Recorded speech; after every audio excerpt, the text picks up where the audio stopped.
Elephant Man Podcast Network, Grown Men Conversations dealing with elephants in the room. It's your man DB. Like, subscribe, share, hit the notification bell so you can know when we have new material and content. Today, I got two special brothers coming on today, and we're going to talk about the awakening, restoration, healthy awakening, right? I got my brother. Wait a minute. Second Exodus and Arrow Spike. Second Exodus, how's it going, brother? It's going pretty good. Blessed and favored. Amen, amen. What about you, Arrow? So my brothers and sisters, this said blessed. Yahuwah has been good and faithful as he always is. All right, blessings to the Facebook user. Again, we can't see the Facebook users their names for whatever reason. I got to figure out what's going on with that. Yeah. So blessings to Ananiah Badyah. Shalom. Thank you. Blessings. We're just going to get into this a casual discussion tonight about the awakening. We got a few scriptures too. So we're gonna read this. Shout out to Elder Adams. He gave me these scriptures to read from after last night's show. Ezekiel 11, Ezekiel 12, and then Ezekiel 37. So we're gonna read some of those, but we just chopping it up, man. And how was your day today, Harold Spike? How you feeling today? I'm doing pretty good. Just talking to a few friends that we haven't talked to in a little while. Israelites. Yah's been actually bringing people into my life and everything when other people have been, we talk about kind of been slowly leaving out. So, but Yah is replacing them with people of like mind. So today was a blessed day. Absolutely. Awesome. That's awesome. What about you, Second? Oh, yesterday was his birthday too. Happy belated birthday, Second Exodus. Happy belated, brother. Thank you. 34. Oh, wow. I remember when I was 34. I'm not going to say how old I am, man. When I was 34 twice, you know what I mean? No. Yeah. You can do that as you get older. You can recycle birthdays and different things like that. But, happy birthday, man. It's a blessing. Because I had some friends that didn't even leave the teenage years or the 20s, you know what I mean? And so it's a blessing every year that we see to do the Most High's work.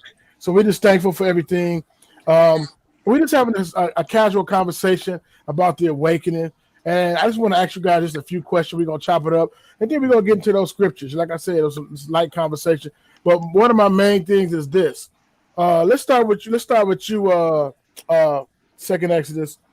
The awakening. How did it happen? When did it happen? What happened concerning you? When I first actually believed was probably around when everybody else kind of started awakening around 2015, 2016. Mm-hmm. But I've always heard, like I was speaking with my friend Anaya Badyah earlier today, and I was saying, I've always heard from elders saying that we're the people, Yeah. But I didn't believe it until I was a doubting Thomas. So I needed to see the evidence. I didn't see how we were the people as a child in any of the textbooks or anything like that. But I really started believing when I saw the camps and Stephen Darby and when they started, pointing me to, verses that I read before, but I never it never just dawned on me that those scriptures like Deuteronomy 28 was specifically matching and paralleling with our people, what we dealing with today. So that's when it started kicking in for me around 2015, 2016. Wow, that's very interesting. As many times as we read Deuteronomy 28 and Romans 9, 10, and 11 and the other scriptures, it never dawned on me either. They told us it was Gentile and that, and that's what it was. I knew better than to believe that our skin was a curse. Even when I was in I was like, our skin ain't a curse, and the curse of Ham and all of that, you know what I mean? Now I remember being a young guy, and I asked y'all, and I was like, man, you're so faithful and you're so loving and so merciful. I said, why do we have a perpetual, I believed it for a stint, why we have a perpetual curse? You know what I'm saying? Because of what Ham did, and I was a babe, and baby in the Lord or whatever. And so, and then come to find out, that's just all farce. You know what I mean? And shalom, Pensy Lola. Blessings. What about you, Second Exodus? When did you come into the knowledge of who we were? Are you talking to me? Yeah, Oh, Second oh, Exodus. oh, I was like, oh, I thought he just talked. Oh, anyway. Oh, wait. Aerospike. Yeah, Wait a minute. A Second Exodus, like, didn't I just tell you, man? yeah. You just said talk to me. No, it's all good. It's all good, brother. Hey, Uh, man. I told you it's a very relaxed conversation today. yeah, Yeah. yeah, it's all good. It's all good. No, for me, like I said, the fullness of it is actually for me less than 7 months old. Uh, I've said I came into the final understanding. Let me rephrase that.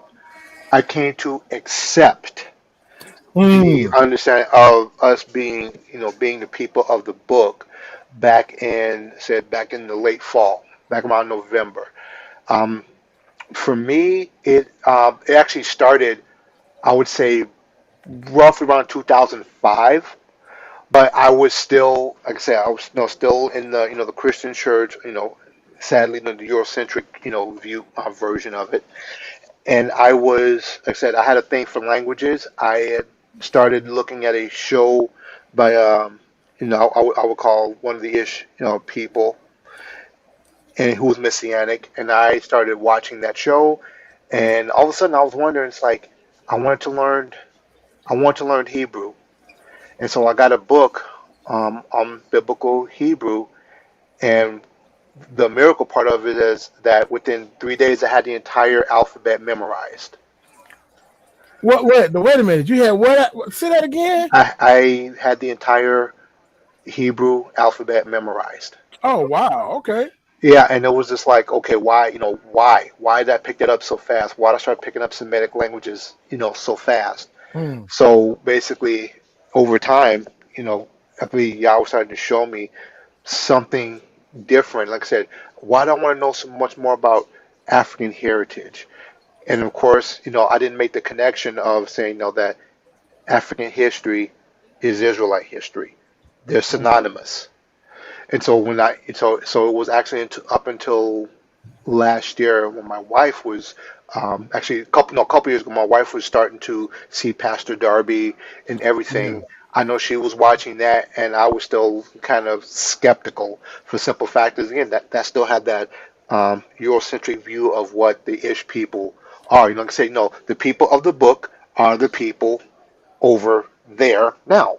It only Yeah. made again. So like I say, or when I was dealing with, I said the Kemetic community, I was thinking again like, okay, well, people, our people want to say that they're the people, that we're the people of the book because we're looking for an identity since ours was stolen from us. So it's like, why not pick somebody who has a land so that we can have a history to attach to and therefore have an identity to and attach to. What Torah was, listening to, some of the people that my wife was listening to, and then when we found out about the DNA tests that were available, and when we did the DNA test, we heard about the Limba and who they are. We did our DNA Mm. test, and it came up Limba. And for me, Wow. being a science geek, said that tore it. I'm like, there's no more discussion. This is who we are. There's no disputing this. You can't Mm. say, oh, well, you should make up. No, no, no. The DNA says it. It's right here. The Cohen gene, gene is right here. So what else, what more can we say other than we are the people of the book? And when their own, and when they're the Ish people, Israelis say that they themselves say that they're not the people, how can there even be an argument? So that was basically my journey. I said I'm still learning a lot, but said yeah, is accelerating some things for me to learn. Wow. You know what? That's very interesting. So you said you heard about it like in 2005, and you wrestled with it just up until last year. Yeah, That's pretty amazing. You know what I mean? And that's pretty interesting. That's a pretty interesting thing. My awakening was around 2016, 2017 as well. But here's my background. I was a minister at well, I still am a minister, but I was a minister at a church or whatever, MIT, minister in training and everything. And then I would live from that church, and we went to I want, like you said, Messianic. I want to say a Messianic Jewish congregation or something like that. Well, no, it was all black, but we was learning. I don't know if you guys know Art Katz. He just passed, not too long ago. But he's like a big wig. He's really, really known. Like I ain't gonna say the Wigglesworth, you know what I mean? But he's a real big known preacher, and he's a ish, and but he got a book called Apostolic Foundations, and he got a group up in Minnesota called Ben Israel, and we took a trip up there from Gary, Indiana, went up there, and man, it was he had people from all over the world fly in, and we were just talking, and we just learned these different things and about them being the people, and prophecy being fulfilled in 1948 with David Ben-Gurion, and we learned all of that stuff. You know what I mean? Romans 9, 10, and 11. We learned this thing was called Mystery of Israel in the church. And so we was a Gentile church, and they was Israel. And, he said, have God forsaken his people? Heavens forbid. They was real heavy on Romans 9, 10, and 11. And then they was like, he's not, God, these people are the apple of his eye. So, I will bless them that bless thee and curse them that curse thee, and all these different things like that. It's very, very interesting. So to make a long story short, because this, it's about chopping it up. We had him come up here to Gary, right? We went to a minister's church, and he had an Afrocentric or a black Jesus on the wall, or black Yahusha on the wall. And Brother Art, he was kind of thrown back. He was kind of like, man, what? He wasn't offended, but he was like, well, I guess everybody got to have the cultural Christ on their wall. He said Koreans probably got a Korean Christ. And so, and I was just like, well, I ain't think no more about it. You know what I mean? I wish he was still alive, because I would go up there and talk to him, not to challenge him, but these are a lot of different things that I learned, even coming up. So to speed ahead, my brother, shout out to brother Elder Rob, he's one of the gospel rappers with me, original Poster Boys. He's like, hey man, the people over there is not the people. You know what I mean? I'm Mystery of Israel in the church out, real heavy, And I was like, what? I couldn't believe it. I was just like, this is unbelievable. You know what I mean? The prophecies fulfilled and it fit them and blah, blah, blah, blah, blah. Then I started learning same thing. Pastor Darby, man, he just was really key to a lot of people understanding. And I remember this is the same thing I like when Brother Dante was saying he was going to debunk it. Well, that was my whole thing, because I already had my mindset of how I was going. I was like, man, I'm looking to debunk this thing. And everything, the way evidence started dropping, and the Balfour Declaration, him and Pastor T-Boo, and I was just like, wow. Then when I finally came to the realization we the people, I understood Isaiah read differently, Jeremiah read differently. I went back and read Deuteronomy 28 again. The slave law, it was just so much different things. It was just amazing.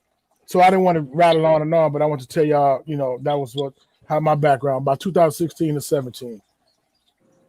That's really great, because I just kind of want to add to what you and Aerospike said.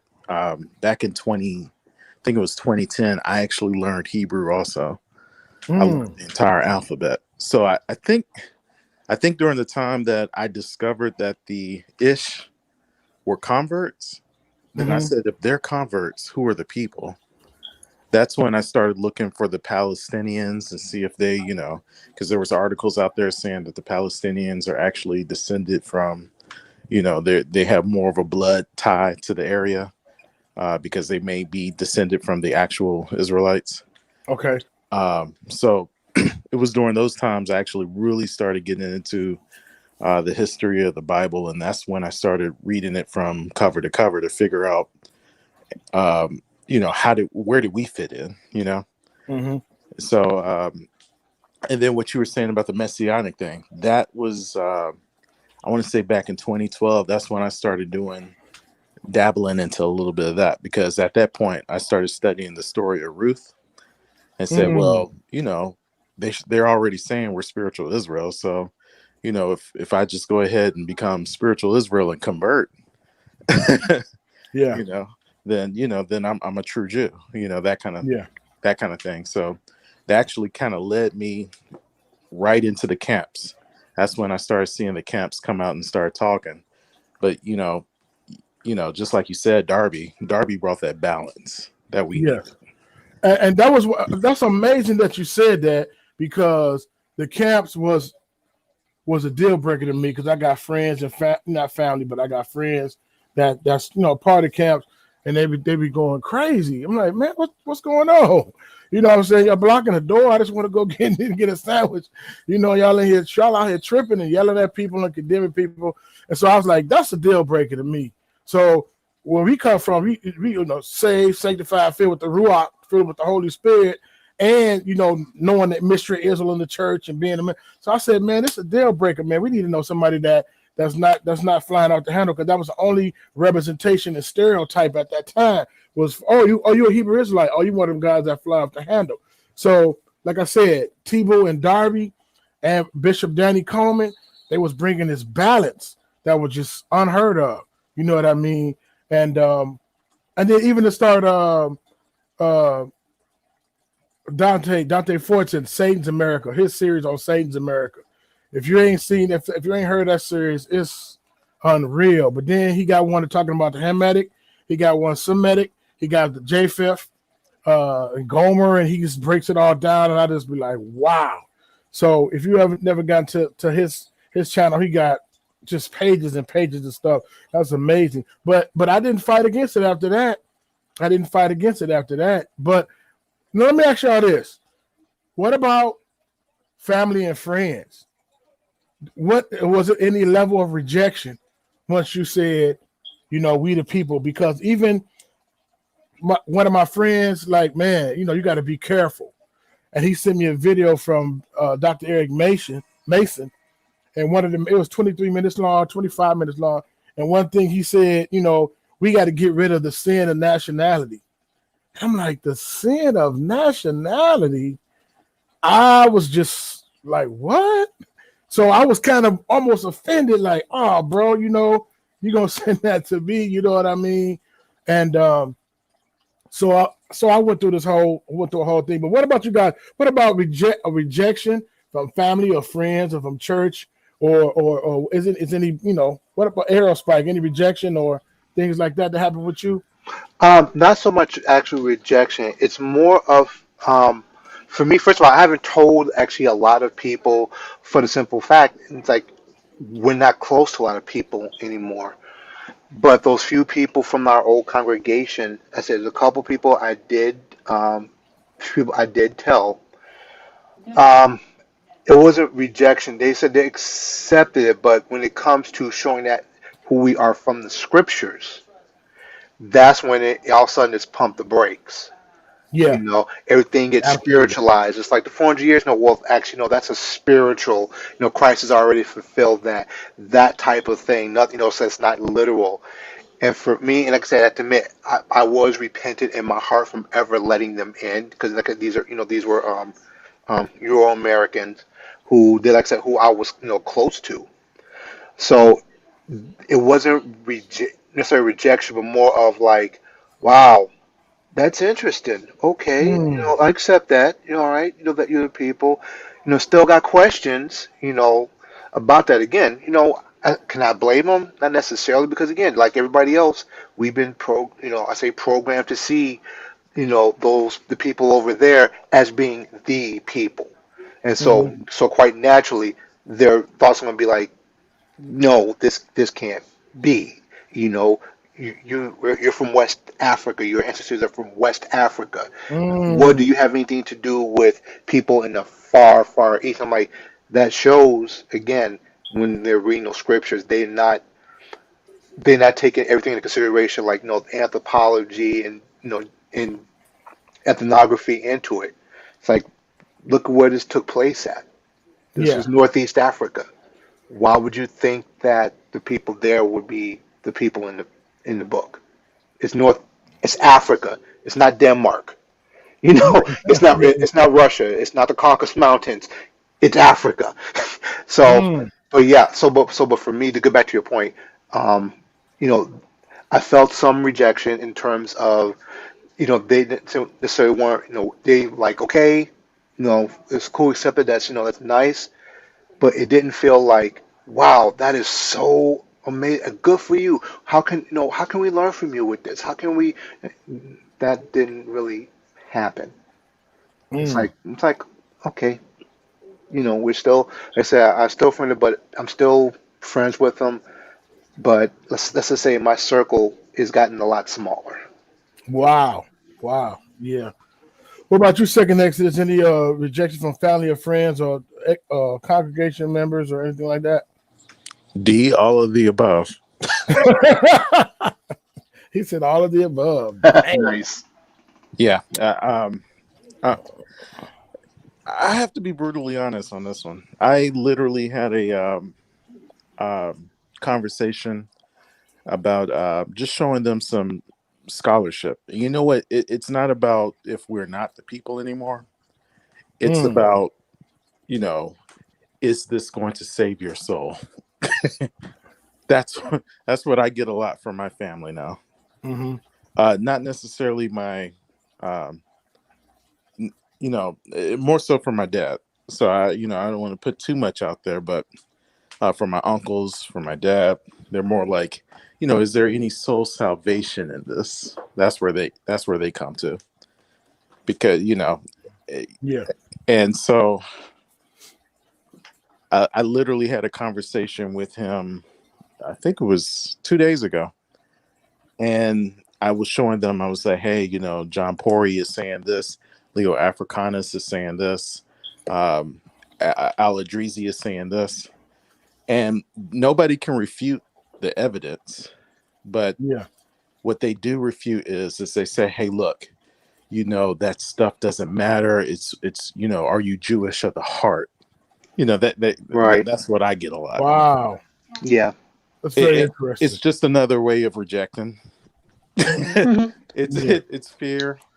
It's fear of the Yeah. unknown, and I think that's something we might have to look into, to hmm not be so hard on our people for immediately rejecting the idea that they are the ethnic descendants of Jews. hmm hmm Hmm. I think we need to take into consideration that this may be a part of the post-traumatic Mm. slave disorder, if that makes sense. Absolutely. It can Absolutely. be it can be genetic. I mean, think about it. The Babylonian persecution, Roman persecution, Greek persecution, uh, Spanish and Portuguese persecution, Right. indigenous African persecution in West Africa and Central Africa, the slave trade, the Irish persecution, Germanic. So it, you Good know, point. it gets to Hmm. a point where our people are naturally going to reject being affiliated with any type of Judaism or Jewishness. And I see the same scenario with the Islamic, the Muslim, our people who are Muslims in West and Yes. Central and Sahara Africa. They know that they're Israelites, but they reject it. Mm. Wow. And it So remind me of a slave movie I seen somewhere, and the child slave was going to learn to read, and then they got around the parent. I was like, "Look, mom, I can read," and the parent went crazy, like, "Put that book down. What you doing? Read." You know what I mean? And Yeah. so this That was person. Roots. Oh, that was really. Hmm. And so, yeah, I know I seen some of the slave movies. I'm like, man, which one is it? But I was like, man, this is so crazy. That person think they're doing a good thing. They're educating themselves. They proud. You think you're gonna be, But it's like, man, you got to put that away and don't do that. You know what I mean? And it's like, wow. And that trauma and that you talked about is very, very runs very, very deep. You know what I mean? And they heard to say, well, that don't matter, but it's not going to save your soul. I got this one too, which is very interesting. He said, okay, what if everybody that accepted that Yahusha was a man of color, and he was dark, he was black, and they accepted the bronze, the solid stone look, right? is that going to save them? Is that going to win them to Christ because he looks like them? And I was like, good point. And I was like, no, yes and no. Well, no, because it's going to need more than that because you could just preach the gospel and get it to them. But on the flip side, if you can't tell the truth, lie, truth, lie, because they're not going to know what to believe. And so if you say, well, yeah, we know he's not that, we know he's not the color that you see on the casting couch. Well, yeah, we know that he's not the color you see in the coloring book or on the TV show, but that don't matter. See, now you start your foundation off with a lie. Yes. To continue white supremacy or whatever the reason. You know what I mean? Don't worry about that. People tell me he come to save souls and not color. You know what I mean? And again, I'm gonna send y'all that video later. We got to get rid of the sin and nationality. And the thing is, we are a blank slate to be whatever anybody want us to be. You know what I mean? But when we come to the identity of who we are, I think it scares. I think it really scares the devils more so than the people. Mm-hmm. And go ahead. What you was going to say, Aerosmith? No, I was going to say, no, I agree with you. The fear that I really, the way I see it, the fear is coming from, let's say again, for our people who do know the scriptures, the fear of being considered the synagogue of Satan. You know, those people call themselves Jews but are not, but are the synagogue of Satan. They're afraid, like, oh, I don't want to be that. Because that was one of my fears. It was like, no, I don't want to take nobody's identity and be considered a synagogue of Satan. And so, that was a huge part of it. And also, I think to Second Exodus' point, that post-traumatic slave disorder, I can really see that as being said. The idea of us having an identity or coming together, that was beaten out of us. If we dare try to sit there and try to come together in any way, shape, or form like that, that could have been a death sentence. Yeah. That's why I said that's why they had us separated. From it. It's like, nope, they cannot speak with one another. And if they do start doing that, beat them. If they keep doing it, kill them. And so, Wow. so I really believe that is part of it. That epigenetics, that fear of coming together, that fear of being something more than what we're told that we're supposed to be, which is second-class people with no history other than what the oppressors have given. And so, Wow. so we don't want to attach to any type of identity other than that because we don't want to get lynched. Wow. That's Well, I mean, powerful. look at what's happening with the Hebrew Israelites in Dimona, Bingo. and they're getting expelled. Hmm. Yeah. They have 60 days before deportation. Yeah. No other group, not the Beta Israel, not the Mizrahi, none of the other groups are facing this persecution except the actual ethnic descendants of Israel. So, it's something else too, because they actually live near a nuclear factory. Hmm. And Iran has been sending missiles, near that area. So what if this is God's hand protecting them, deporting them out of that land, not necessarily because, and the way I look at it, and I'm sorry if I'm rambling a bit, but No, I'm listening. the way I think about it is our people have been lied to for so much and we have so much fear that what if that is not the actual location of Israel? Yes. And what if God is expelling them out so that he can gather us all back together in the actual place where he wants to meet us and marry us in the Wow. wilderness? You know what? That's amazing. And then shout out to Teo too. He got a lot of series going on. And say he's been connecting dots and say, that little slither of land might not be true Israel. Yeah, You it's get what supposed to I'm be saying? surrounded by mountains. Just there's maps out there saying the river, the Niger River, is the Euphrates River, according to the African Jews in the area. Yeah. So I'm studying that as well, and then look at where all the resources at. They say, well, Israel do have the Dead Sea salt and stuff like that, and they put it in the product and they sell it. But Africa got cobalt, gold, diamonds. I mean, you name it. They got a special material that they put in cell phones that only can be mined from there. From So the that's Congo. why, Yeah. Yep. so they got to keep going, and they they're doing the second scramble for Africa now. You know what I mean? Yes. With them, Yeah. and so that's like, well, man, this is the richest place in the world. But then what happens when we see it on TV? What we see? Poverty. Baby in a pamper, flies all over the face, sad. You know what I mean? And it's like, and I'm not saying that that's not going on, and I'm not being insensitive, but I'm saying these are the images we get. So now I am trying to go over there. But Go over I'm there. I'm glad you brought that up, because what are the images they're showing of anti-Asian hate now? They're showing a lot of us attacking Asians. Mm-hmm. Yes, sir. Come on, Is that- talk about it now. That's Speak. Is that true? Because I don't know anybody who hates Asians. Me personally, Me neither. you know not what? from my community. You are walking down my street.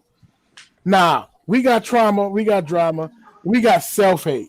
We'll take it out on each other. We take it out on each other. I mean, we'll tear each other up, but somebody else, we you know what I'm saying? Case in point, well, I don't know if I should say this.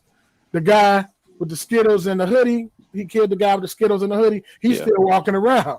Right. I'm not condoning violence. I'm not saying that, but I'm saying if we're so gangsters, we're so tough, we murder each other in the streets. And I'm like, these cats still walking around. So sometime I be thinking with the whole Asian thing, and I know this is far-fetched. People just, I know I'm gonna get a lot of emails, but is it like paid crisis? Because they got crisis actors too. Yeah. So I don't know if it's a paid crisis actor. All right, here go 150. Go upside his head, and I'm gonna film it. You know what I'm saying? Make sure your face hits the camera just right. We not like that. We're not like that. And they keep perpetuating and trying to paint that picture of us. Look, boys in the hood, menace to society. We just they keep trying to paint that, and then in our entertainment, and they keep trying to paint this certain image of us that we're not. You know what I mean? Now we are frustrated, we are aggravated. I'm not saying sin is not in our camp, sin is not in our community, but it's because we go into survival of the fittest mode, because we don't know the Most High, because we don't rely and trust on the Most High as a whole. You know what I mean? So it's like, man, I gotta hustle, I gotta get a come up, and then and we're not trusting the Most High to supply all my needs. You know what I'm saying? And so we do have things going on in our community, but not. That's why when I seen that BLM spray painted on the tombstones in the cemetery, I said, ain't no brothers in the cemetery spray painting BLM on no tomb. We're not going to the cemetery at night. Yeah, we don't do that. No, we don't do those things, and so you could just spot it out. It's like, man, I don't know. That's why, and I'm glad y'all said that, because I really don't. I said, man, that don't look like us, man. Why we hating on them for? And they got bills passed, and they got shirts and filters and Stop the Asian Hate and all of this different things like that. And I'm like, well, man, they got their stuff rectified real quick. Very quick. And we 400 years, we trying to get a decent day in court. Well, you got to think about. Like I say again, you also think about that Asians are considered what's called a model minority. They tend to take on, like I said, that Eurocentric mindset. And they, especially when they come here with their first or second generation, even third generation, they'll come here, and the thing is, let's not make waves. Let's just do what the dominant culture does. So that, because it's not like they don't see us getting oppressed. Like they're like, oh, we didn't know that black people were being oppressed. Yeah, of course they did. Even during the time of the when the railroads were being built. Let's say they would have saw how we were treated, and they're like, nope, we don't want that. We want none of that. So we just go ahead, be cool. Let's do what the if they were Japanese, the gaijin, let's do what they say. And so that whole mindset of like, let's just become like white Americans is prevalent. And so for us, like I say again, because they've done that, they are also a good part of the economic base of this country.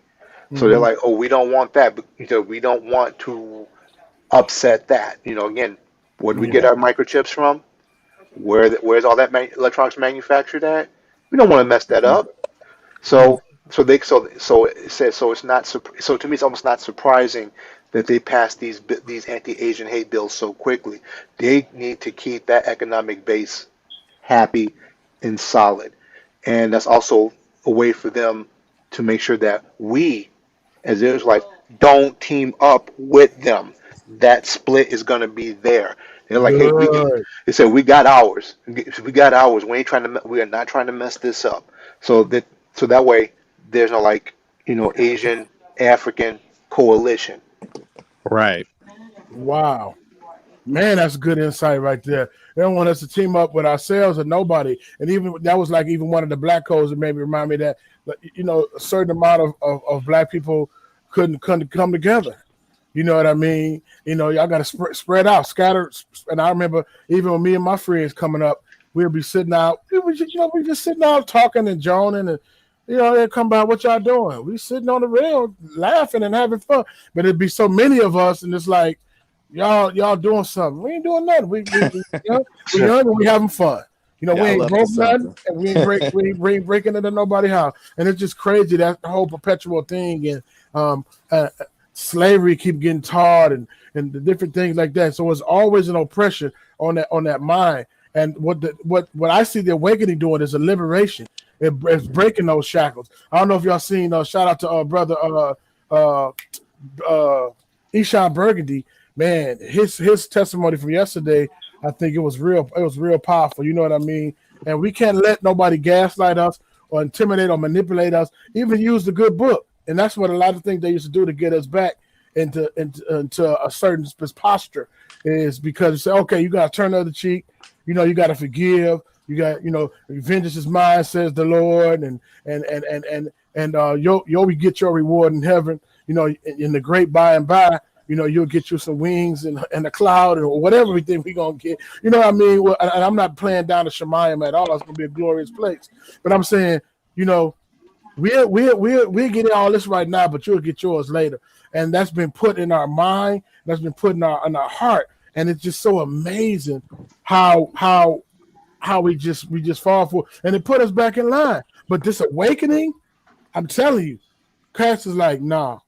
Well, you being carnal. You're not being loving. No, none of that. None of the above work. I'm not being carnal. I'm not being fed up. I'm not being loving. That's not working. It's like a yoke has been broken. Mm-hmm. And what those pastors don't understand is that when you find out who you are, it actually brings a healing. Mm-hmm. There's those phases that you go through. Like if you lost a loved one, you go through denial, then sadness, then anger, stuff like that. And I think, we should be able to know who we are, know who our history is, not have people tell us you're carnally thinking. No, we need to know. So, when we find out, the sooner we find out, the faster we can go through those emotions. Mm-hmm. And then we can start the healing process. Because you said what, I don't want to jump ahead, but, what do we do now after you figure out who you are? Mm-hmm. Well, I try to keep the commandments. I try to learn, what my culture is. Like, hey, this is my culture. Yeah. They don't want us to learn the language and, think about it. We're speaking English. Right. I mean, is it possible that, people can speak, who are speaking, certain languages like Hebrew in the state of Israel and Iran and Iraq and stuff? They're speaking all these Semitic languages. Is it possible they just, people migrate? So could those languages have originally been somewhere in Western and Central Africa? And they just beat it out of everybody, and then they keep speaking it, but they migrate towards their land where they're from, and they just continue speaking it. That's interesting too. And I was like, man, a lot of people got a lot of different languages. Like a Spanish person, and if you don't want to they don't want you to be in a conversation, then it's going to assume you don't know Spanish and get talking around you. Blah blah blah blah blah. But I found out this too, that we have a language too, not just Ebonics, but we have a language too that we can talk in code and you know, what I mean, go and slide through. I'm gonna bend the corner, and you know, these different words. And so it's certain things that we learn that they be like, what? What are you gonna do? You gonna bend the corner? You know what I mean? That so we can talk around them too. That's why, like, okay, look, we got to get an Urban Dictionary. Okay, Urban Dictionary .com, because we got to keep up on this stuff, man. You know what I mean? This stuff, the slang and these words. Yeah. Oh, What man, do you mean when he say he flogging? Exactly. yeah. I'm gonna coin a phrase for that. I'm gonna call it street encryption. Oh, Street encryption. but look, it's scaring a lot of people to death to want to go back and learn Hebrew, Paleo Hebrew. And Dr. Dennis, he's teaching the Paleo Hebrew. Yep. Dr. Kelly, he's talking about Paleo. We talking about these different things, and it's like, man, leave well enough alone. You know what I mean? And a lot of the family and friends, it's almost coming to us like, man, what you doing reading that book? You know, I know, but I think you have to weigh the options. The people are like, man, that's dangerous. You got so much to lose. This is one of the reasons why I say that we need to practice group economics, and nobody should be in charge of the checkbook. Mm-hmm. Because if as long as somebody else writing the checks or hiring or firing, it kind of make you be quiet, suppress or pass the information, you know. But you know, so now it's like, man, I'm not even true to be myself. And I think that's why it's always a perpetual, man, you got to stay on top. They got to be in control of everything. And I asked the Most High, why do they act like that? Because it's a fear. You know, like I said in a couple of shows, a fear of being wiped out, a fear of being overtaken. With all of the suppression and all of the different things that's going on and the greatness, it's like, man, they just get a tennis racket and they do that, and they get a golf club and so that's at a disadvantage point. That's at a disadvantage. You feel what I'm saying? And Mm-hmm. and so it's like, man, if it was an even playing field, we'll be wiped out. And so a lot of people know that. That's why they gotta keep saying you ain't nothing. You ain't nobody. Everybody created equal. All Black lives don't matter. All lives matter. Yeah, you know, they go through all these different things. You see what I'm saying? Yeah. Go ahead. I was just saying this will be my challenge to the minorities in this country, and you know they gotta confront their anti-blackness, because I believe it's a part. I was just telling my friend, he's from Liberia, and I was telling him, I said, look, it's because of the struggles and the persecution, the fear, the suffering that we've gone through, our ancestors have gone through and continue to go through, that has made this country great for you to want to come here and make money.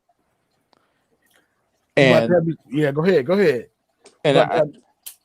And of course he was saying that, you know, it's he wanted to be kind of all inclusive, and I said no. I said, first you got to address the anti-blackness.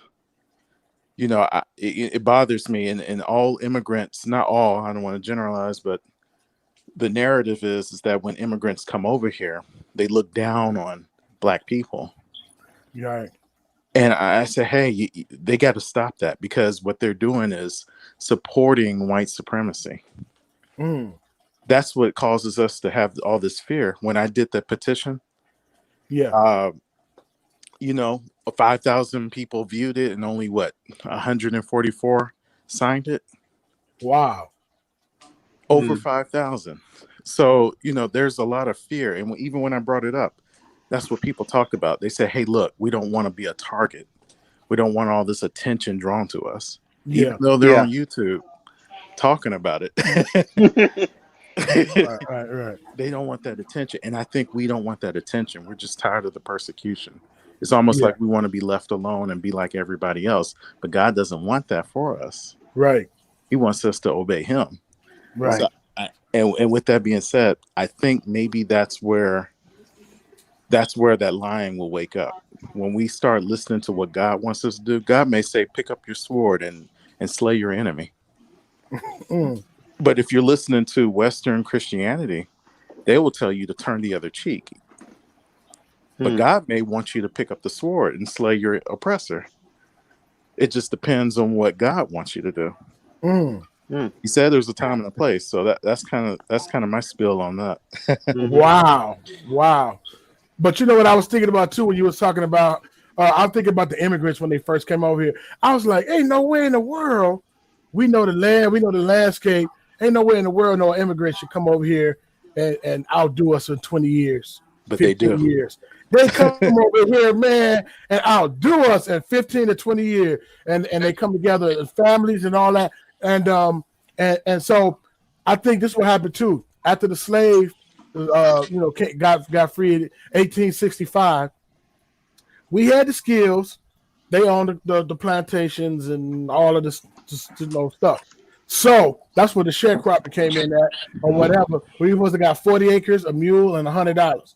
And they like, nah, we ain't giving them nothing. You know what I'm saying? So Hmm. this is why the big immigration came. The big immigration came after. If you look at when the period was, it was right after slavery. We got out, emancipation. We got let out, and it's like, man, we can't give these people 40 acres, a mule, and $100, and they already know how to do it. Hey, Man, we get at less than 10 years. They can't be our competition. you That's know why. something? Go ahead. That what you just said about 1865, Mm-hmm. minorities need to talk about, how they benefited off of us. The chicks, not just the Chickasaw, but the five civilized Native Americans, they Hmm. they had our people in slavery after 1865. Really? Hmm. Yeah, and it took the U.S. government to come down and demand or beg them to free us. Mm. So for all those brothers who are saying, "Oh, Native Americans are Israelites," well, Yeah. they need to look at those, look at some of those acts that they had to pass in order to free us from Native Americans, because And we then, were enslaved to them, and they paid Native Americans reparations, Yes. and they yeah. gave us $150 or something like Oh. that. And then think about the Juneteenth. You're right. That's what whole June 19th. It's like it happened already. And they, by the time they got to Texas, like Yeah, y'all free. Like, oh, they got a couple of more, months of free labor. You know what I mean? It's like, man, that's terrible. It didn't get to Texas until late. But they also, uh, the slave owners got an economic hardship package, if I should say it like that, yeah. because since you lost your slaves, your property, and so they got cut back, and they got more land, they got more things like that. Man, I'm sorry you lost your labor force, so we're gonna cut you back, and that was a part of the Reconstruction. And then when the whole Reconstruction happened, we building the train tracks and making the coal mines. And I'm like, wait, we back to working for little or nothing. We're not enslaved, but then we can't really take care of our families like we want to. You know what I mean? And we still dealing with trauma, Yeah. Right. post-traumatic slave disorder. We still dealing with the trauma. So we never got a chance to really deal with it. And that's why the crab in the barrel mentality, that's why it's a lot of competition. You know what I mean? And they love, oh man, I love y'all to compete. Man, let y'all come together though. And woo, it's gonna be terrible. I'd rather pitch y'all against each other. Which one? Stephen Curry or LeBron and all this different stuff. And everything is always a competition. It's always Mhm. and it's good to have healthy competition. I'm not saying that, but I'm saying, but what if we came together on some things and practice group economics And and not formed our just, own NBA. and, and not just be consumers, but producers? Because we Precisely. consume. If everybody else produce and we consume, they getting paid. That's why they Yeah. can come in the neighborhood and hair shops and nail shops and you name it, gas stations or whatever, and they are sending their kids through private school and college off Hmm. of us, the supposedly so-called poor and poverty-stricken area. They're like, okay, it's poverty-stricken. I'm straight pull up and get paid. Right. You think about, say again, we were, especially I said during time, no, the 1870s and Mm, everything, and then the compromise of 1876 that Hmm. had us, said we were senators, we were congressmen, we started having all that, and then of course they saw, like, as you said, it's competition. Like these Negroes getting too uppity, getting a little bit too big for their britches. Yeah, we're gonna compromise. Um, yeah, we're gonna leave the South. The troops are gonna leave the South, and we are gonna let you do whatever you want to do. And they did. And Hmm. so when we got out of that, and so we started making up, our towns, and of course everybody knows, the Greenwood District of Oklahoma in 1921. We all know Mm, we all know what happened then. And like I Hmm. say again, that trauma is still there. yes. Because when people always say like, "Man, why don't we just come together and do our thing?" I'm like, it's because history shows us every time we tried that, they came and blew up our buildings. Right. That's not funny, but that's crazy. And so sometimes when I first heard this, like 8 years ago, when it says segregation was one of the worst things that could have happened to them, I was like, man, how we gonna come together? They use words like diversify and all are separate but equal. We're separate but we're equal, and they use different things like that. But then look, like I was saying, um, once you got doctors and lawyers and everything, you can't move on the other side of the tracks. So you bring in all of your talent treasures to the same community you came from. So the doctor's there, the lawyer's there, the butcher is there, the plumber is there, the small businessman is there. So that's why the Tulsa, the Black Wall Streets happened, because they couldn't go over there. But now what happens is, okay, man, it's rough. I'm in the hood. I go to school. Now I got all of this talent and wealth and resources. Now, bam, I'm going to a different community. And I'm not saying we shouldn't want better. I'm not saying we shouldn't. George Jefferson finally got a piece of the pie. But if we don't give back to those depleted communities, we're gone, our resources gone, our time, talent, and treasure is gone, and it's just left in shambles. You feel what I'm Mhm. saying? And so that's one of the things that kinds of segregation. We want to be, we don't want to be separate. We want to come to our school. You know what I mean? And Right. Ruby Bridges, and you got to get escorted to class. That's trauma. You got to Hmm. get escorted to class to get an education. Come on, man. You need to vote. Was it every 25 years? You need to vote whether or not we're able to vote or not in the country. Yeah, that. And that's why all the whole thing makes me laugh. Like I said again, well, I shouldn't say laugh. That's not necessarily funny, but when people, that's why when people push um, either political party in this country, Right. it's I look at them now like, okay, we've had a person on the right, what's called the right wing, be president. What happened to black people? Black Right. people got shot down by cops. Okay, we had somebody from the left side of the political spectrum.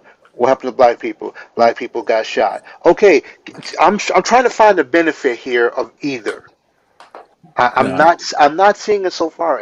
If the situation of black people, and to say, well, look what happened with the voting bill back in 1964 and civil rights bill. It's like, yeah, the same bill that has to be discussed every often to see if we can, like you said, still vote. So again, where's the benefit of being either one of those? I'm not seeing it. I'm not seeing Right. it either. And that's A- go ahead. Second exit. Go a- ahead. Sorry. As a matter of fact, I was thinking about the idea that we are so invested in this system, not just the American Yes. system. Our people in Africa invested in the Western system. Say that. You know, I was telling Ayana about earlier today that I changed my mind on changing my name, and this is just my personal preference. Mm-hmm. But here's the reason why: because I am looking to go into the system to change my name.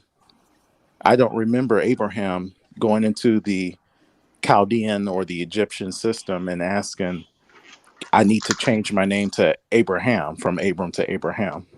Hmm. Is when God Mm. was ready, he changed his name and there was nothing he can do about it.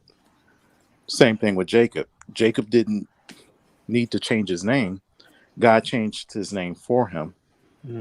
And so, Wow. and the same thing with the exit. Somebody, I think Teo, shout out to Teo. I think he mentioned, do we leave or do we wait on God? Mm.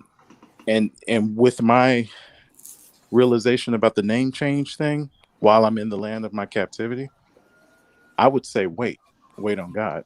Yep. Yeah. Because when God is ready to bring you out, nobody can stop you. Amen. And wherever you go, people can't persecute you because God has now set up the land for you. If I try to go to Ghana now, I might have local Ghanaians, ready to sell me back into slavery. Mm. So, because it's not time yet. Right. But when it's time, there's nothing the local Ghanaians can do. When it's time, I won't need a passport. I won't need to know how much money I need to save up because God's going to bring us out. Right. Wow, that's powerful right there. And that That's makes real sense. powerful, And that man. makes perfect sense. Because like I say again, when I know again when some people say, again we said we gotta run to Africa and everything. It's like I feel you. I said I agree, but I say we had to be honest. Yeah, How many people from the hood got passports? How many people from the hood got $50,000 saved up so they can just bounce at any moment to get on that boat or plane wherever, land in Accra and start a whole new life? Not many. Very, very, very, very few. Now, some people have been able to do it, and it's like, praise Yah for that. But for majority of this, it wouldn't be some mass exodus. I think, if I'm not understanding, please correct me if I'm wrong. When we see, like I said, when our ancestors went into captivity, like to Assyria and hmm into Babylon, it wasn't like, oh, maybe, after everything was done, 200 people came out and the rest were still there. No, a whole bunch came out at Mm. once. at once. At once. It's saying same thing with you say when they were in Kemet. You say how many people were still left hanging out, in Egypt when the Exodus came? None.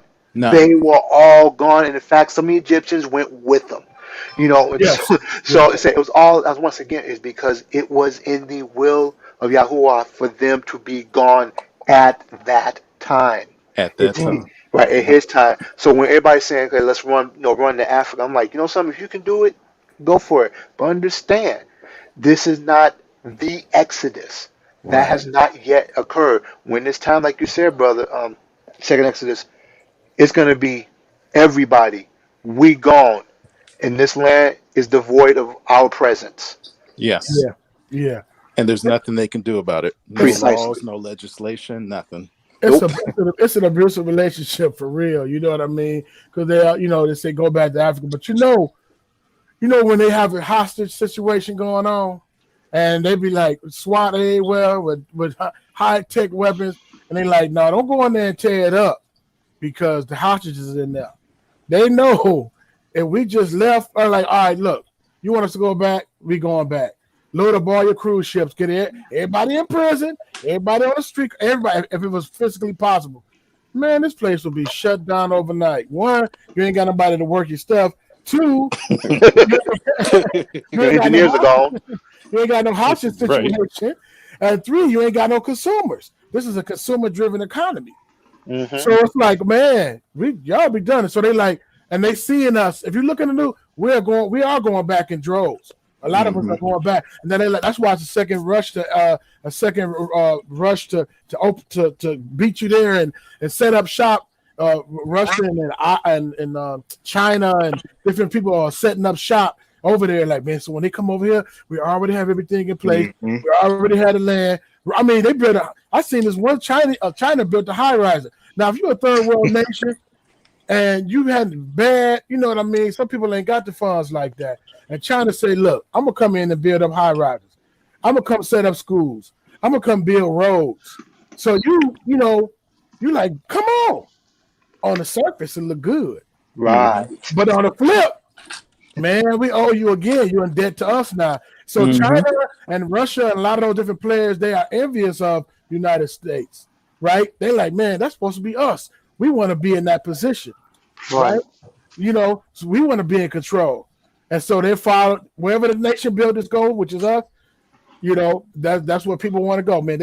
I see they trickling. They leaving. They disgruntled. They ready to leave. We can't trick them no more. We can't fool them no more. We can't intimidate them no more. You know what I mean? We can't. There was so many tactics that is not working no more. Right. hmm They're not 400 working years. because it's broken. It's Yeah. like I can. So I'm saying that. I say that to say this: the awakening is so much more than wearing fringes, saying the name right, and all that different things, which is all cool because Right. we decided. We've been told we ain't nothing to being something. It's just an amazing thing to me, and I just can't. I just sometimes I just wake up like, wow. Can I share something with you all? Go ahead, go ahead. Please. You see this profile picture I have with the three um, Israelite people. Yeah. Okay, so these are what you call the Mavumbu or the Abakista, right? Okay. And these are the same people when they talked about 1619. There was 20 and something odd Negroes that came on the ship Yeah. from Angola. This is them. Wow. Now, what's special about them from 1619? It was 100%. All of them were Mavumbu. But Mhm. why is that important? Because Mm. Mavumbu are the direct descendants of the Portuguese Jews that were sent to Mm. Sao Tome. Are you Mm. serious? I'm very serious. I got the Putting us on references. game. Yes, send it to me, brother. I Well, you hit that link in there, please. I would have put it. Look, say I would have put it on Hebrew Sphere, but I'm having account issues. Oh man. Yeah, that's the reason why I've been missing from Hebrew Sphere. But I'll join on shows like this and share some information on my research, which is fine. Wow. Oh, But me. now, what's special? The reason why I mentioned Abakista is because Abakista is a mixture of Bantu and Portuguese language and Oh. Hebrew. This is in Mm. books. This is in scholarship. This is written down. That's why they didn't want to tell you what tribe that they took these Angolans from in 1619. They were Wow. 100% descendants of Black Portuguese Jews. Wow. That is amazing. That is truly amazing, man. Man, mic drop for That's our real, man. connection. That is our Judean connection. So if somebody's saying, well, how do you know if you're, well, the Portuguese specifically took Mavumbu, and most of us, if we, I'm not saying some of us don't have Hamitic DNA in us, Yeah.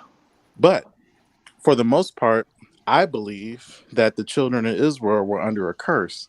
So we shouldn't be looking at DNA as in, oh, I'm Limba. No, I'm not Limba, but my DNA matches the Limba because we're related. Got you. Mm-hmm. Mm. And That, it shows that where my people migrated from.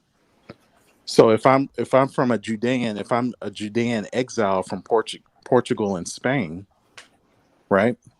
And the Limba claim that they're exiles from the Babylonian captivity that were allowed to go back and rebuild Jerusalem. Of course, I'm going to match DNA with them because Yeah. we're all Judean. Right. man, that's But powerful, man. yeah, and that goes to our brothers and sisters in Brazil, because a lot of them, they didn't just only go to the West Indies. West Central Africa. They went straight to Brazil. They went straight to America, Yeah, straight from Portugal. yeah. That's one thing I was thinking about too, because because everybody didn't come to America in the slave trade. Some went to the islands and some went Mm-hmm. to South America. So I'm wondering what kind of awakening is taking place down there, a rumbling, an awakening that is taking place down there that they got to know, and it's got to be a connection. And one thing, this internet is connecting us, and these. I mean, it's just so amazing how this stuff is connecting together. And I think the segue into what I was saying as far as the different levels that I went through. One was anger. One was anger, and one was / hurt. Mm. It was anger / hurt. Yeah, I'm just being transparent with you guys. Mm-hmm. So, but my anger, I was angry, and they was like, see, you acting like them on the corner. I'm like, no, I'm not. Because I was like, man, you told me that we was family. You told me, ABC. Man, you hiding books. So it says, like, who's hiding books? Who's Mm-hmm. hiding genealogies? Who's hiding maps? And Right. taking out books and destroying maps. So I was like, man, we supposed to be family. You telling me family, you tell me to turn the other cheek. You know what I mean? So when I turn the other cheek, you smack that cheek and don't worry about nothing. Just keep looking towards heaven and these different words that you would tell me. And now who know about the hiding of the maps, or were you in the dark too? Who know about the hiding of the genealogies, or were you? And then certain books cost $4,000 on Amazon. Who's going to pay $4,000 for a book? Normally. Unless you normally, Normally, yeah. unless you put some money together and say, look, we got to get this book. This book is $4,000. We got to see what they're hiding here. But it discourages you from getting it and reading it and seeing it.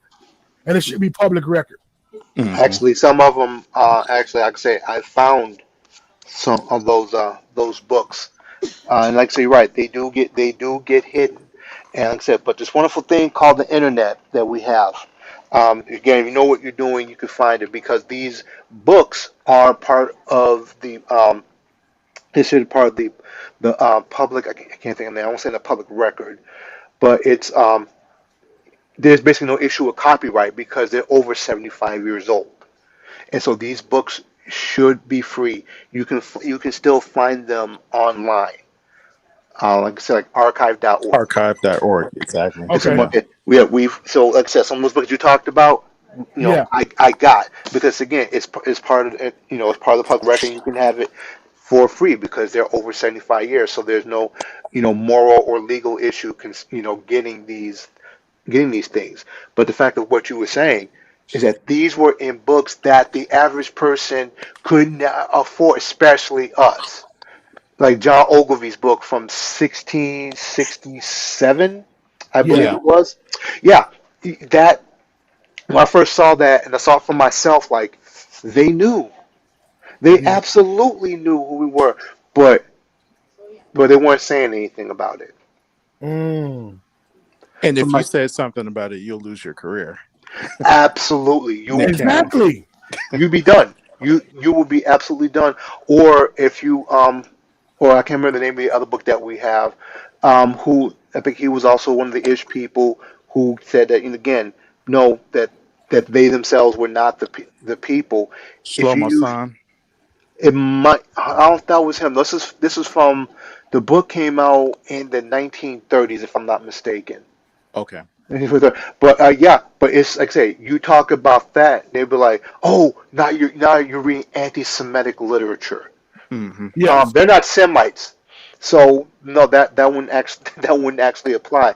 But Right. in the public discourse, as we know it now, yeah, they say that's anti-Semitic literature, therefore invalid. I'm like, but if the person has brought receipts and is proven, and this is primary sources, it's not agenda. It's history. It's what it is. It is what it Yeah. is. Yeah. I think that's very interesting when you try to tell the truth. They call it hate or anti-Semitic, and they got lawyers set up. They got the ADL, Anti-Defamation League, and and they say, "Hey, leave these people alone." And I think that's the reason why in schools we learn about Anne Frank and the Holocaust and how they get over and over and over. So you'd be like, "Man, they did get done wrong," and we did see the pictures, and they did get done wrong. I'm not saying Mhm. that's terrible. But it's a psychological game. You know what I mean? Mm-hmm. Don't question us. And it's like, well, hey, wait a minute. Who owns these radio stations that keep putting out images of us looking murderous? Right? Who owns Hollywood? Right? Right. Who owns the media? So you only see in certain things. I remember having a conversation, not to get off subject, with an Arab young man, and he stay in the hood. He got so much money. He sell cell phones and some other stuff. You know what I'm saying? And people are just coming and he just get paid. So I was like, man, he was like, right now, man, they bombing over there with my people at or whatever. Then I explained to him who we were, and he kind of was tripping. Mm. Like no, he knew. Oh. He knew. Matter of fact, I had a conversation with two different Arab guys, one in the Boost Mobile and one in this place, and they knew. He said, "Yeah, man. You're kind of smiling like." I'm like, bro, y'all in here getting paid, and y'all know everybody know who we are except us. Mm-hmm. So I was sharing with him. I said, I understand what's going on. I said, a lot of these people they'll shoot missiles and they'll tear up your town first, and when you retaliate, that's what they put on the news. Right. So his eyes got big. I said, I understand, bro. You ain't gotta. I said, I understand. So they only saying these crazy terrorist group came and did this and did that. Well, like in class, since somebody smacked somebody else, and it's like, hey, that person getting in trouble because that's the punch that was thrown is the punch that seen. It's like, man, I'm just getting my lick back. So and so hit me first. And so that's what happens. They doing these different things over there and blowing up cars and doing all kind of stuff to these people over there, terrorizing them. And then when they retaliate, and I'm not, they got issues too. I'm not making nobody saint. I'm not demonizing one people, but I'm saying when they retaliate, then that's what goes on the news is retaliation. Correct. And so he couldn't believe it. He was just sitting there like, wow. I was like, I understand that, man. I said that's what's going on in our neighborhoods right now. The demonizing and the ostracizing and the trauma. You feel what I'm saying? Like, man, this dude got shot in the street. It's innocent blood. I don't care if he was cursing with his middle fingers up and calling the police a name, even though his behavior is not right, it's still innocent blood because death wasn't deemed in that situation. Right. It was deemed for that officer to be judged during the execution. Right. You feel what I'm saying? And so now it's like, well, 2 weeks ago, he stole a camera. You know what I mean? And try to, justify it. Just tear his character up. And it's like, man, it's just crazy. Go ahead. So I said, no, I'm trying to get off subject, but we talked about, let's say you said who owns Hollywood, who owns the media, and so forth. Yeah. It's something that I saw today of a series that I like to watch on Facebook. It's a fiction series called SCP Foundation. Basically, it's about these we call them anomalous objects, and this foundation who finds them, secures them, contains them, and protects the people from it. And so all these different weird things out there. But anyway, today they had one. These little video shorts. They had one today that struck me. When I saw it, it hit me different than the other ones. Because usually a lot of the characters that are in these fictional stories normally aren't black. Very, like one, maybe, at the most. But on that, these are usually, white people who are in it. This particular one was called The Disappearing Man. And the main person was black. Here's the anomalous property that he has. He tend to all of a sudden disappear, and people don't recognize him as a human being. His wife and his daughter get killed. He's distraught, the whole thing, and what he realizes that he gets up, he goes to work, he has all these things. All of a sudden, people don't know who he is, and as time goes on, they can describe him less and less and less. They're like, there is something, I guess, this guy, we don't know who he is. And it gets to the point where, like I said, mentally it breaks him. He's messed up. He said, oh yeah, and he attacks the guards because he gets taken in by this foundation. And, he would get angry and then attack the guards. And so they will say he was put like in a holding cell. And there was images of jails, rubber rooms, and him sobbing, being messed up. And they said basically, that if he does escape, the thing is they have to kill him. Wow. And I saw that and I'm like, wait a minute. They have never done anything like that before with a black person. Like, the timing of it seemed too convenient for what we see going on right now. So basically, the point being is, you talk about the media, say about a narrative that's being told. It's being told even through fictional stories. Come on, man. And so I'm like, it's something that people will say, they'd be like, oh, I feel bad for the guy and so forth. I'm like, no, you're being programmed to not see that person who has a skin color as a human being. That's the program. It's like, that's not a person. He's an anomaly. Wow. Man, that's amazing. And that's a segue into what we were saying. Two last questions. We got off a little bit, but this is a great build, great chop up. The first question is, the main question I'm gonna ask one of you guys is, what do you see different in the awakening? What is done different now than before the awakening? Because I'm gonna be honest with you, some of the things I've learned along the way, because some people just jump ship and they throw everything away, and I don't, not because I'm trying to hold on for anything, but some things were valuable and some things were deposited from the Most High into me. So everything I didn't throw away. So my thing is, what pretty much changed in your walk, in your day-to-day walk, after you found out about who you were in the awakening? Start with you, Brother Exodus. Anything in particular? Yeah, I think our walk in in Christ is Okay. changing. Okay. We understand that he just didn't die for our sins, just so we can stop, observing his commandments. Mm. I think now we are understanding that it is our obedience to his word, to his commandments, that shows our faith. And Yeah. then, and knowing that we're not going to be perfect. So just because we are keeping some of the commandments and some of the laws and trying to keep all of it, when we do make a mistake, there's not this sense of pride. And I think that's something our ancestors, they had too much pride. Mm-hmm. We're God's chosen people. We're the seed of Abraham, and Yeah. there's this sense of entitlement. And I think that same spirit was coming on us again, when we first awakened. Yeah. But a lot of us, I think God has brought us through a lot of stuff to realize that, hey, going back to the laws in that way, it's impossible. We don't even have a Levitical priesthood. Right. So, I think now we are starting to dig deeper and remember what Christ did for us. And we're trying to keep it, all these laws and commandments, in a form of remembrance of him. Mm-hmm. I want to share this quick testimony real quick. Yes, sir. Yes, sir.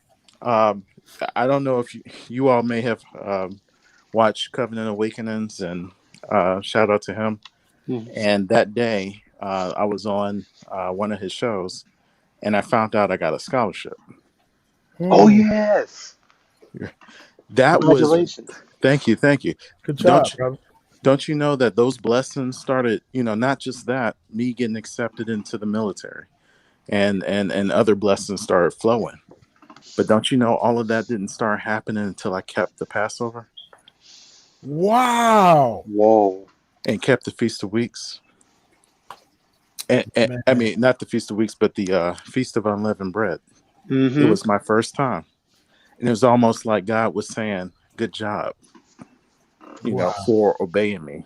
You didn't keep it perfect, but I see your effort. I see you trying. That's all I want. You striving for it. Man, you're striving. You're that's enduring. powerful, Yeah. bro. That's powerful. That's what I think we're going to start discovering. So we don't have to shout from the rooftops that we're Jews. All we got to do is start being obedient and living by it. God's going to give us the glory. Yeah, you know what? I think that's another reason why I think it's such a blessing to have the Ruach, to have a foundation instead of getting bits and pieces of the truth. And because you're going to be mean, you're going to be cantankerous, you're gonna be like, man, it's gonna be crazy. But if you have the Ruach already in you, and then you tap you on your shoulder and say, I'm gonna share something with you. I'm about to tell you something, and it's like, what? And they tell you that, you're like, oh my goodness. But so you got a checks and balance, which is the Ruach HaKodesh, the Holy Spirit. You already got that checks and balances, so it helps you out. Now, I'm not saying you're gonna be perfect. You strive it to be, but you have that in you. But if you don't have it, then you can be lifted up with pride. You can't be puffed up. But all I do is I look back and say, man, what happened in the 40s? What happened in the 50s? Okay, with these lynchings and whatever, with the police brutality today. I mean, shoot, slave ships. I can go on and on and on. What happened? Just start reading the Old Testament. What happened? I'm like, Most High, I fear you. And what do you need, sir? You know what I'm saying? So it gives you a different perspective on everything. You know what I mean? It's like, I'm not trying to mess back up. This is a wonderful thing, and I'm not going to throw it away because he gave it to me. He the one who woke us up. That's one thing we got. We can't take it. We can't just take it and say, that don't mean nothing. That's a sin of nationality. So the Ruach HaKodesh tapped us on our shoulder, showed us who we was, and you're making light of it or saying that he didn't do it.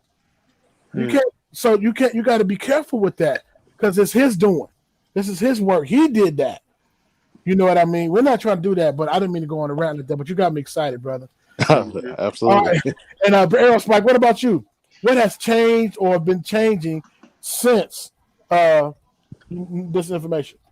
I would say again, as a people starting to dig deeper into the word, especially into what we call the Old Testament, because a Mhm. lot of times that is not taught a lot in the churches.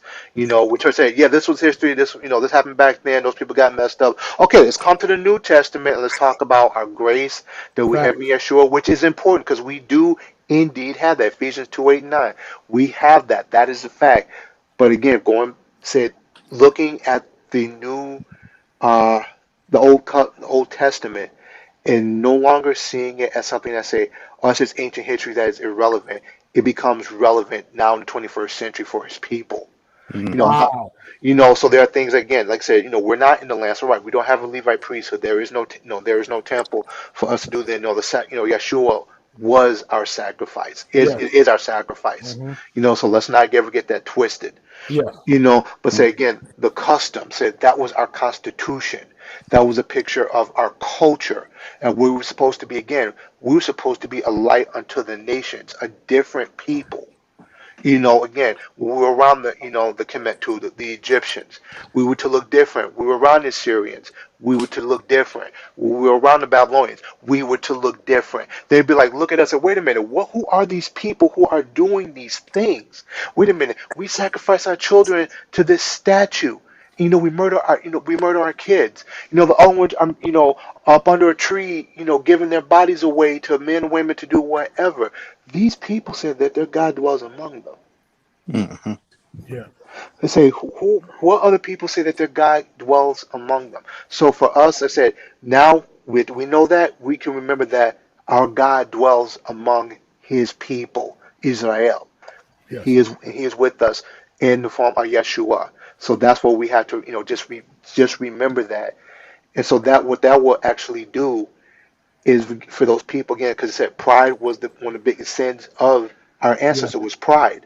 Yeah. Mhm. That breaks that all down because it's like, what did you do to save yourself? God. Mm. Say No, that. we did You not. did Wow. say you do nothing apart from me. You Mhm. can do nothing. Our Yes. Father had to come, give His Son on the cross, so that Yes, sir. we can be redeemed. To say, now you can be my people again. Now you're complete. Yes. Yes, sir. Amen. And you know what? 2 points to what you said and what he said too. They'll say just preach the gospel, and they will give out these Bibles, and it will just be New Testament, a Psalm, and sometime a proverb. And all of that Old Testament will be like, you don't need the Old Testament. That's old because it's genealogy, because it's history, because it's talking about a certain specific people. Oh, he just threw away he threw away the Israelites, was just people, and now he got this covenant with the church. And if you want to be a part of his, they twisted it. The wild olive branch, the grafted in wild olive branch said, look, if you want to be a part, now you got to do it a certain this way. Now, but Yah's covenant, he said he's married to the backslider. He not done, have Yah done with the way his people. God forbid, he's not. He said blindness came on Israel until the fullness of the Gentiles come in. And that's a whole Mhm. other different thing. So he didn't just throw away his people. He's a covenant Right. keeper. And then they say, okay, well, what happens when you mess up? Oh, we saved by grace through faith in Yahusha, but y'all just messed up, and y'all just, I'm like, that don't make sense. How is he gonna show more love towards the natural the wild olive branch instead of his natural? You know what I'm saying? And then the second thing that you said that was very, very, very interesting is about the king and the priest. He's the king and the priest at the order of Melchizedek. Even though he's from the tribe of Judah, and he makes him king, he's also the priest too, Hmm. right? Even though he's not from the tribe of Levi, he's king and priest. So that's why he said when it is finished, because only the high priest can go into the holies of holies. You know what I mean? So once he said it is finished and he died, that's why the veil went from top to bottom, Amen. basically saying you can now enter now because he's your king, he's your priest, he's your lamb, he's your scapegoat. He's all of that. He completed all of that. And so now, even with the Rev 29s that's over there right now, they're looking to build a new temple, right? Mhm. They're looking to get priests. They're looking to get the red heifer. They got the red heifer. It's like we don't do that because Yahushua said that it is finished. He said it's finished. His Right. finished work of what he did. You feel what I'm saying? That's why I ripped from top to bottom, was symbolizing that Yahweh he ripped it.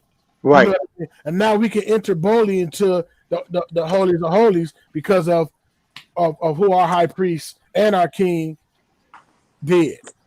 So I just wanted to clear that up. I mean, I know y'all believe that, but I'm saying because people might come on and say, "Hey, man, they looking to go back and do this and do that." We're not slaying no bulls and goats. He died Nope. for us already. Amen. You know what I'm saying? Right. Praise Yahweh. Right. And Woo! that stops at praise his name. Ooh, y'all got me up to run up in here. Anyway, but no, but it's again, that's for see that should be the signal to our people to come out. Like I say again, I know people talk about the camps and stuff like that, and truthfully, I know almost nothing about the camp. I just heard of them. But from what I have heard, what I'm understanding, said they take a different view of some things. Some people okay with it, some people are not. But again, for us as a people, say we have our king. Said our king has come and he will return again. Yeshua Hamashiach. And so, like so, for us that our walk, I said when we go, when we keep the Pesach, when we keep the feast of unleavened bread. I said we did it the first time ourselves, a few weeks ago. Even though we don't all know, say, agree with the exact time when it should be done, we're still doing it because again, it's a solidifying of our culture, Hmm. being unique. I say unique, say a peculiar people. Set apart. Be yes, because this is what there's going to be doing. Now, like I said, do people wear fringe? Just some people do. Like I said, I actually got something that has fringe on it. I'm not doing it because I said, "Oh, I got to do this," or I'm disobedient. No, I got it because it's is my part of my culture. So when Mm, people ask, like, "Why are you wearing something like a curtain? What is this?" So it comes from Numbers 15. This is what it's about. It's because first, and that segues is like, do you know who Yeshua is? Do you know what he did for you on that tree to take away mm. your sins? It can Come on. lead to that, and then that person would be like, especially if they happen to be black, they'd be like, "Yeah." Brother, do you know, or sister, do you know who you are? Hmm. Yeshua died Mm, for your mm, mm. sins. Not only that, he died to redeem his people, and you're his people. Wow. To the Jew first. And then to the Man. Gentile. Correct. Man, that's powerful, brother. Y'all always powerful with it. Man, this is a good combo, man. It's a blessing, man. The last question before we get off here. Thank everybody for coming in. Dee Dee, Queen Ayana, the Wrath Wolf. Man, we just thank y'all. Sister E, she popped in here. Sister Sarah Majanko, we got to get you back on there too. 78 vet, bless you. And we just thank everybody for coming in here. So now we're just gonna just give us one thing of advice, because this is helpful to us. People are awakening and they don't know what to do, how to what to do with this thing. You know what I mean? We can't shun it, we can't hate it, we can't do away with it. It's his doing. So one thing that you would say, or one thing that you would take away, a next step. What was in closing? What would be a next step?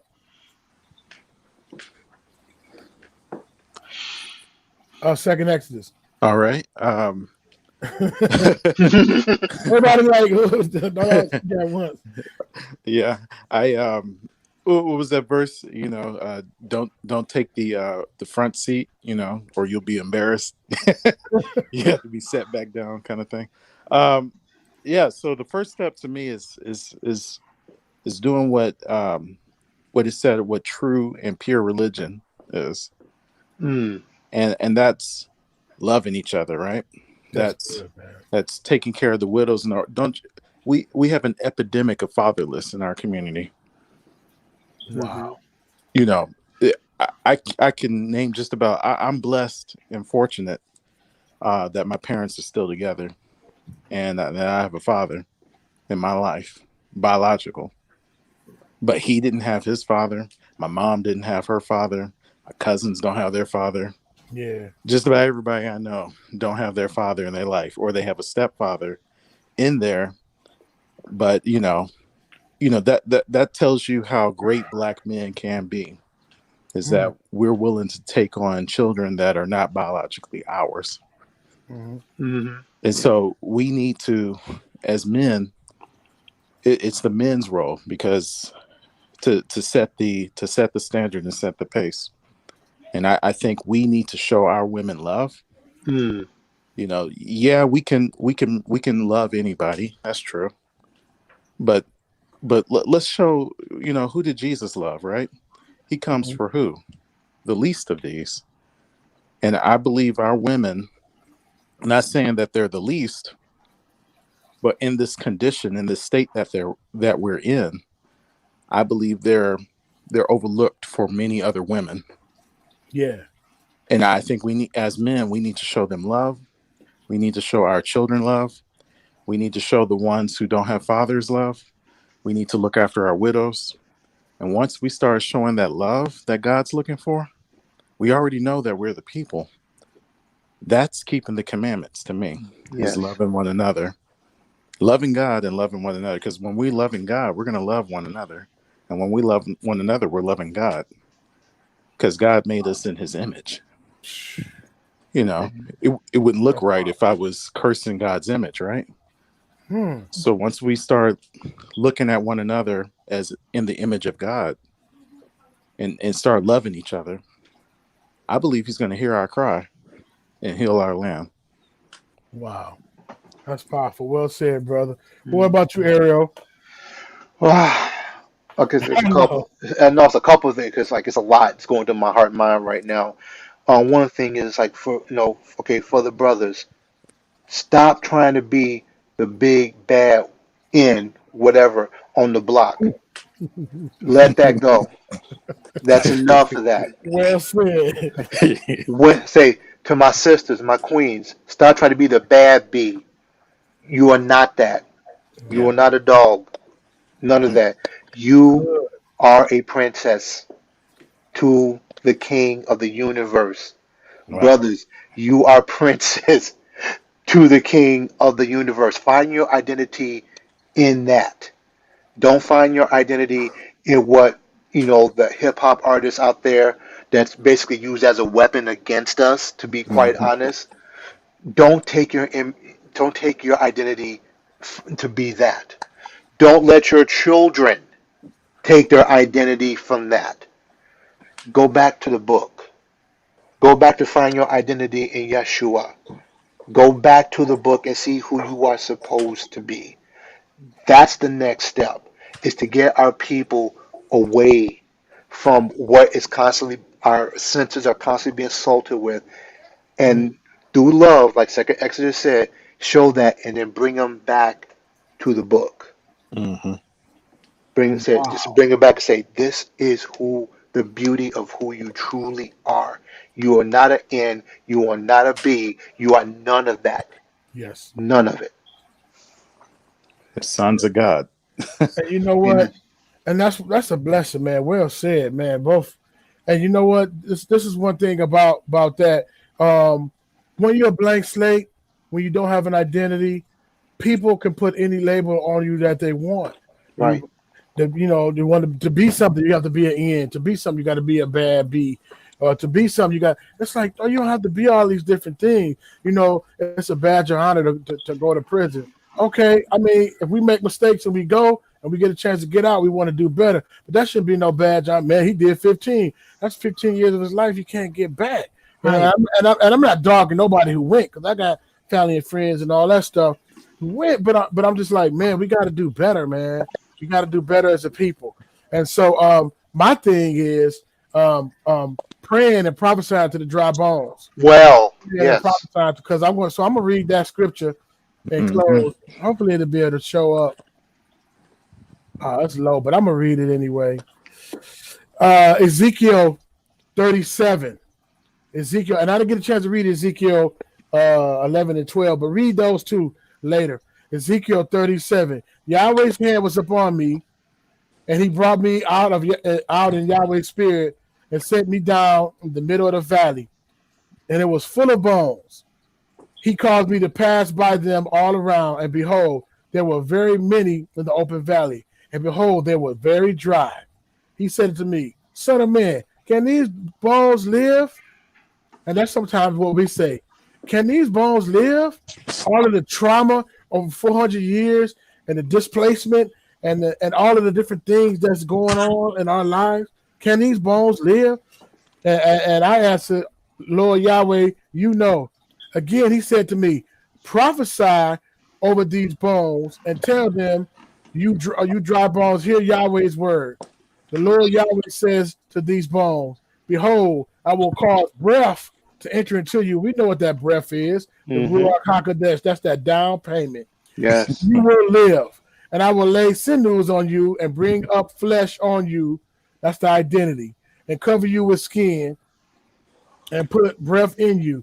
And you got to be comfortable with the skin you in and love the skin that y'all put you in, because y'all didn't make no mistake. So you don't have to go bleach your skin and cut on your nose, you know what I mean, and do these different things. So you can be comfortable with the skin that he put you in. Then you will know that I am Yahweh. So I prophesied as I was commanded. As I prophesied, there was a noise. That's the awakening. And behold, there was an earthquake. Then the bones came together, the thing that people fear the most. Bones to its bone. And I said, and I saw, and behold, there was sinews on them, and flesh came upon it, and skin covered them. But there was no breath. There was no ruach. So we come together. We got these different plans. And all we got to do is come together, not without the Most High, not without his ruach. Then he said to me, prophesy to the wind. Prophesy, son of man, and tell the wind. The Lord Yahweh says, come from the four winds, breath, and breathe on these slain that they may live. So I prophesied as he commanded, and the breath came unto them, and they lived and stood up on their feet. Standing up on the feet is resurrection from the dead. Death, burial, and resurrection. Death to the old self, burial of the old self, resurrection of the new life in Yahushua HaMashiach, and it's through a spirit. And exceedingly, and they raised to their feet an exceeding great army, right?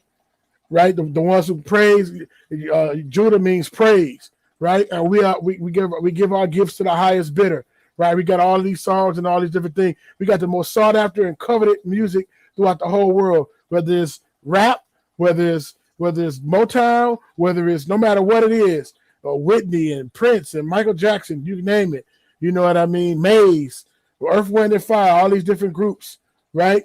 The most sought after sound throughout the whole earth. But our sound is for him. He said, I gave you this gift to give back to me. Then he said, son of man, these bones are the whole house of Israel. There we go. The whole house of Israel. Behold, they say our bones are dried up and our hope is lost. Sometimes it feels hopeless. We feel lost. We are completely cut off. Therefore, prophesy and tell them, the Lord Yahweh says, behold, I will open your graves and cause you to come out of your graves, my people, and I will bring you into the land of Israel, and you will know that I am Yahweh when I have opened your graves and caused you to come out of your graves, my people. I will put my spirit in you, and you will live. That's a promise. He said, I will put my spirit in you, and you will live. Then I will place you in your own land, and you will know that I am Yahweh and have spoken and performed. It says Yahweh. Amazing.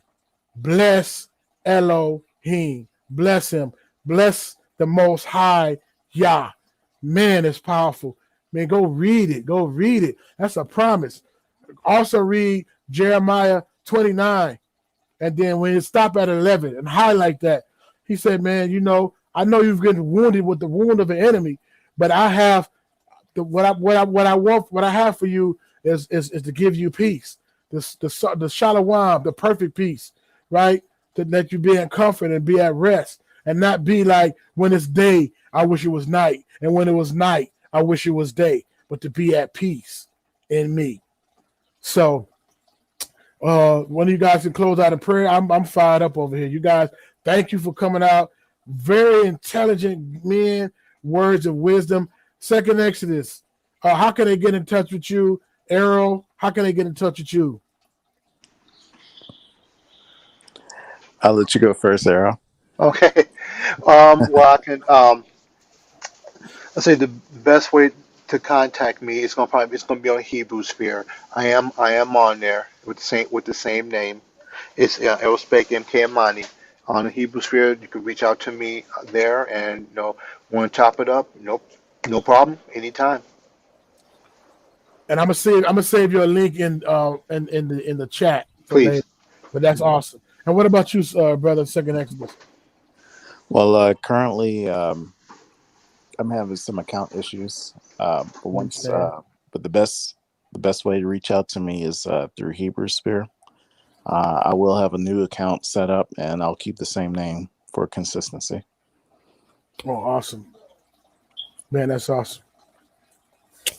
Ah, man, I'm full, man. I'm over here full, man. Elephant Man Podcast Network, Grown Man Conversation Dinner. We're gonna close out in prayer. But if you haven't seen what we was talking about yesterday, make sure you check that out. Balaam, Balak, Blessings and Blockage. And also, I talked about that series, Dim, and the multi-million-dollar profit of Black trauma.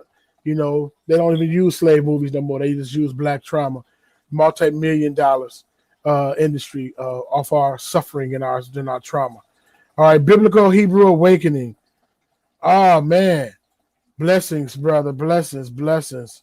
Shalom, fam. Glad to see and hear familiar faces here, man. Shalom, brother, for real. Pissy Lola in the building. Thank you for coming in. For real. We just thank y'all. And then Paula Lawrence all the way from Australia. This is a great discussion. Thank you, family. Usually my lunchtime be preparation for the day of the Sabbath. So home with the husband and okay, awesome. Blessings to you guys all the way from the UK.